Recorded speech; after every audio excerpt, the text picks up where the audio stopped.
What is up, everyone? So GTA Online just got a brand new update, the Kortz Center Heist. And in this video, pretty much going to talk about my opinion on the heist, go over the update as well as other stuff involving other heists, and just give my complete take on it. So I'm not going to read the full thing, but I will put the thing up here from the Rockstar Games page talking about the Kortz heist. Basically, telling you about it. First off, you do need a mansion to be able to access the heist, and then you do gotta have the art studio expansion. Once you have that and you're able to access the heist, you will then go and scout out the Kortz Center and then start up the setups and then eventually the heist. Again, it's a summary of everything, and it tells you how Mr. Faber's clients are interested in a rotating selection of primary targets stored inside the center's vault, too rare and priced to display to the public.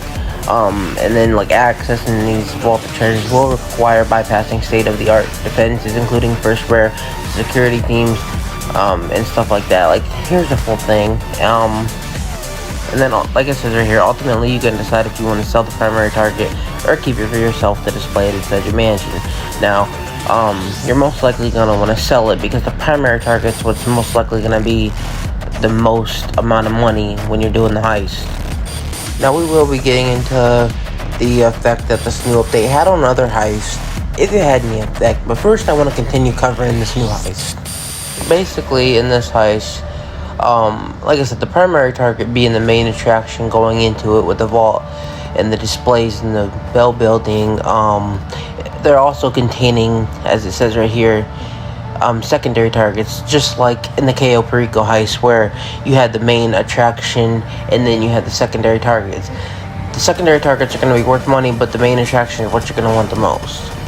And then there's this stuff right here, all this comes from the Rockstar page, and I already did mention this about having to have the art studio to be able to set up and do the heist and whatever. But basically, these are just upgrades, the new space. It served as the base of operations for the heist, kind of like with the Kasaka and stuff like that. And once it acquired, you can expert counterfeit Young Ray will begin crafting the replicas and stuff like that is needed to plant them in once you steal the main target. Also basically talking about how you can upgrade your mansion more with adding an armory with a Mark II weapon to each of your heist loadouts, with a vehicle workshop, and personal security staff will aid in distracting police during escape, reducing wanted level. So that's cool. And then other stuff you can read over and look at. And then if you are a member of GTA Plus, you will get a $2 million discount on any mansion property. And I think you get a $1 million discount or $2 million on the art studio as well, because that's a separate, you gotta buy. And the assembling team is optional. You can do it solo like KO Perico, although teaming up will allow you to access a secondary target room beyond the room of solo thieves, while more duffels will increase your maximum take. And then right here, like I said, it's kind of like with KO, with spending more time scoping out the Kortz Center will result in better intel and reveal different entrances and additional prep missions to bolster your chances of success.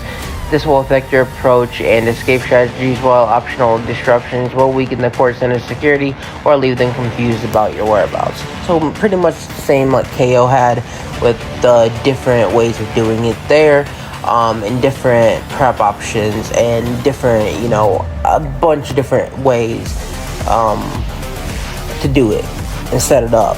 Now the footage you see overlaid in the background is from me and my cousin doing the Kortz heist. And you will see the final take we had at the end. We, I think, made roughly $2 million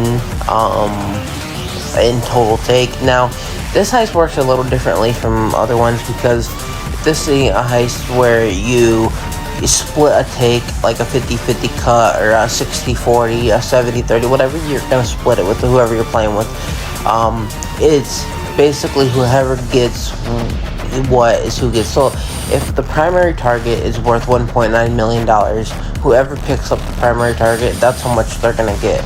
So if if, say for example, I picked up the primary target, I got 1.9. He picked up a total of, I think, like, he got like 4 point something or thousand, or he got like 500,000 or whatever, by picking up secondary. And going into it, we didn't know it was like that. So that's one of the downsides of this heist going into it. So we do wish you could split it, but so if you're looking to do it with friends, just be careful, because like I said, it's not a normal where you can split it down the middle or split it in your own way, however you guys split the take. It's where whoever picks up the main priority piece gets that amount, and whoever picks up secondary gets that amount. Whoever picks up what gets, whatever amount, yeah. Now, talking about other heists that have been released in the past, like the casino heist, like the Doomsday heist, and most importantly, Cayo Perico heist. These heists have all been released in the past in GTA Online, and have all been good ways of making money, especially Cayo Perico. It was one of the top ways of making money in GTA Online. With this new update comes along some unfortunate events and unfortunate news of Rockstar in ways of what is called nerfing it. They downgraded the heist of way of making money, and this new heist is pretty much the only heist that is high paying. And Cayo Perico used to be the highest paying heist, whereas now this new one is. And I think it's a bummer because about downgrading them, because especially Cayo Perico, because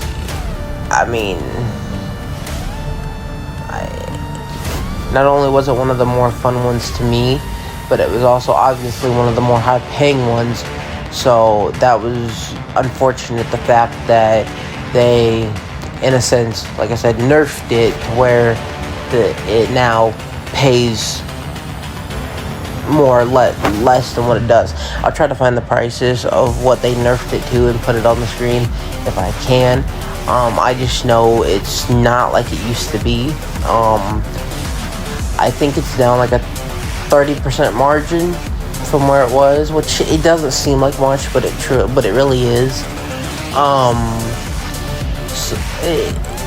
I think now the two best, you can still make money off of it. In my opinion, the two best ways to make money were Cayo Perico and Cluck and Bell.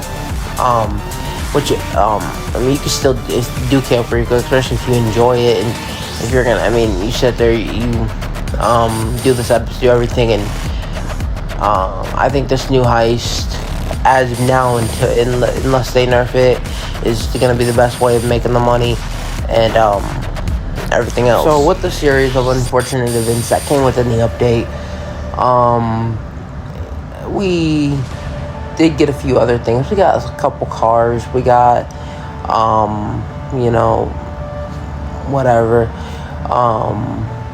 Is this truly a good update?